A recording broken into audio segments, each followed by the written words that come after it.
আপু তুই এনে ফুচকা বেচ, আমি যে রিক্সা চালাই। তুই তো জানোস বন্যা আমাকে ঘর বাড়ি সব ভাঙ্গা নিয়ে গেছে গা। দুজনে তুই এনে ফুচকা বেচবি, আমি রিক্সা চালাই, কিছু টাকা কইরা আমরা একটা কুড়ে ঘর তুলে থাকবো। আচ্ছা তুই যেন তো ফুচকা চটপটি বানাইতে পারি আর বিকালের সময় নিয়ে যাই। আচ্ছা ঠিক আছে, বিকেলে এসে আমি নিয়ে যাবো।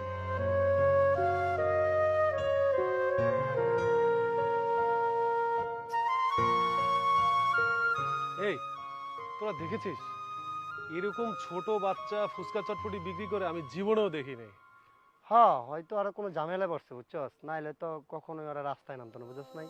হ্যাঁ ঠিকই বলেছিস, নিশ্চয়ই কোনো সমস্যা আছে। আচ্ছা, তুমি নিজে ফুচকা চটপটি বানাও? আমাদের পেটের দায় বানাইতেই হয়। তোমার সাথে আর কেউ নাই? আমার ভাই আছে। ও, তোমার ভাই আছে। আচ্ছা, তোমরা কোথায় থাকো? আমি আর ভাই মিলে রাস্তার উপরে থাকি। হুম, শুনেছিস ওর কথা। সত্যি কথা বলতে এবারের বন্যায় অনেকের ক্ষতি হয়ে গিয়েছে। আসলে আমরা মোটামুটি সাহায্য করেছি, কিন্তু তারপরও না অনেক মানুষ অনেক অসহায় আছে। এই, আমরা একটা কাজ করি, চল। আমরা তো 10 দিন পরেই সাজেক যাওয়ার কথা বলেছি। আমাদের প্রত্যেকেরই 20,000 টাকা করে জমা দেয়া আছে। এই টাকাটা আমরা নষ্ট না করে আমরা হয়তো পরে ট্যুরে গেলাম, এই টাকা দিয়ে ওদেরকে একটা ঘর বানিয়ে দিই। শুনেছিস ও কি বলেছে? ওরা লাইট পোস্টের নিচে ঘুমায়।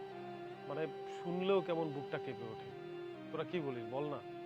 হ্যাঁ, আমিও তোর সাথে একমত আছি, কারণ আমাদের এই টাকাটা না ঘুরে যদি একটা অসহায় মানুষের পিছনে খরচ করি, তাহলে আল্লাহ খুশি হবে, আমরাও খুশি হবো, ওরাও খুশি হবে, বুঝছস?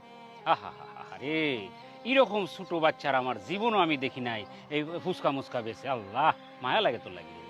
হ্যাঁ, তোরা ঠিকই বলেছিস।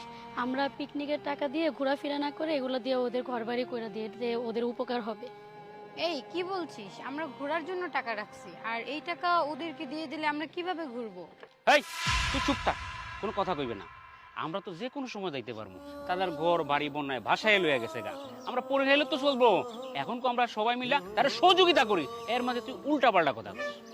আচ্ছা ঠিক আছে, তাহলে দে। এই তো, তোরা আমার বন্ধু বান্ধবীর মতো কথা বলেছিস। তাহলে আমরা এটাই করি, চল আজকে ওদেরকে আমাদের বাসায় নিয়ে যাই। আমাদের সাথে থাকবে, কালকে থেকে আমরা বাসা করার প্ল্যান করে ফেলবো। আচ্ছা, তোমাদেরকে আমরা একটা ঘর করে দেব। তোমার ভাইয়া কখন আসবে? ভাই একটু পরে আসবে।